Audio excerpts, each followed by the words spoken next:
स्वागत है आपका मिस्टीरियस टेल्स एक्स में, जहां हम ब्रह्मांड के उन रहस्यों की गहराई में उतरते हैं जो हमें रोज दिखाई देते हैं, लेकिन जिन्हें हम कभी सच में समझ नहीं पाते। आज हम बात करेंगे उस सितारे की जिसके बिना जीवन की कल्पना तक असंभव है, हमारे सूरज की। एक ऐसा तारा जिसे हम रोज आसमान में देखते हैं, लेकिन शायद ही कोई जानता हो कि ये तारा खुद भी घूमता है। हाँ दोस्तों, सूरज सिर्फ रोशनी नहीं देता, वो नाचता है, डगमगाता है और अपनी ही धुरी पर निरंतर घूमता रहता है।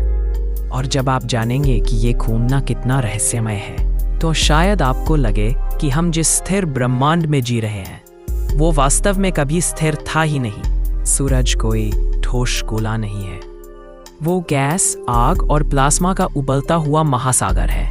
एक जिंदा धड़कता हुआ गोला जिसकी हर परत अलग गति से घूमती है, यानी उसका इक्वेटर हर 25 दिनों में एक पूरा चक्कर लगाता है।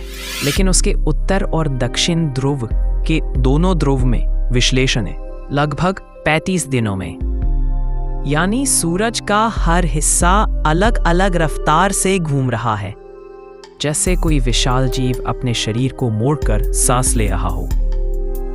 इसी वजह से सूरज की चुंबकीय शक्तियां बार बार उलट जाती हैं, सोलर फ्लेयर्स फटते हैं और कभी कभी पूरा सौरमंडल इस ऊर्जा की लहरों से हिल उठता है। पर दोस्तों, ये कहानी सिर्फ सूरज की रोटेशन तक सीमित नहीं है। सूरज सिर्फ अपनी जगह पर घूम नहीं रहा, वो हमारे सौरमंडल के सभी ग्रहों के साथ मिलकर मिल्की वे गैलेक्सी के केंद्र के चारों ओर घूम रहा है। एक पूरा चक्कर लगाने में उसे 229 मिलियन साल लगते हैं। मतलब जब सूरज ने पिछली बार आकाशगंगा का एक पूरा चक्कर लगाया था, तब पृथ्वी पर डायनासोर घूम रहे थे। सोचिए, तब से लेकर आज तक सूरज लगातार चल रहा है, लगातार गतिमान है और शायद कभी रुकेगा भी नहीं। लेकिन अब आता है असली रहस्य। हम हमेशा कहते हैं कि सारे ग्रह सूरज के चारों ओर घूमते हैं, लेकिन क्या आप जानते हैं कि सूरज खुद स्थिर नहीं है? असल में सूरज और उसके ग्रह, खासकर बृहस्पति, जुपिटर, एक साझा केंद्र के चारों ओर घूमते हैं। इस केंद्र को कहते हैं बैरी सेंटर। यानी सूरज सौरमंडल का केंद्र नहीं है, बल्कि वो भी एक अदृश्य बिंदु के चारों ओर झूलता, डगमगाता और घूमता रहता है। हर बार जब जुपिटर अपनी कक्षा में आगे बढ़ता है, तो उसके गुरुत्वाकर्षण के खींचाव से सूरज अपनी स्थिति से थोड़ा हट जाता है, मानो ब्रह्मांड के सन्नाटे में कोई धीमा नृत्य कर रहा हो। कभी ये डगमगाहट कुछ हजार किलोमीटर की होती है, तो कभी लाखों किलोमीटर तक फैल जाती है।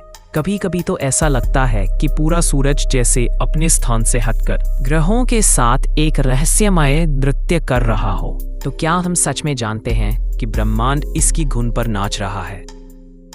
शायद यही कारण है कि पुराने समय में सभ्यताएं सूरज को सिर्फ एक तारा नहीं, बल्कि जीवित देवता मानती थीं, जो हर सुबह उदय होकर अपनी अग्नि से ब्रह्मांड को जीवन देता है। तो दोस्तों, अगली बार जब आप सूरज को देखें, तो याद रखिए, वो सिर्फ आसमान में टंगा हुआ नहीं है, वो घूम रहा है, झूल रहा है और शायद हमें किसी अनकही कॉस्मिक धुन पर बुला रहा है। अगर आपको यह वीडियो पसंद आया हो, तो इसे लाइक, शेयर और सब्सक्राइब जरूर कीजिए, क्योंकि ऐसे ही अनदेखे रहस्यों की कहानियां आपको मिलेंगी सिर्फ मिस्टीरियस टेल्स एक्स पर।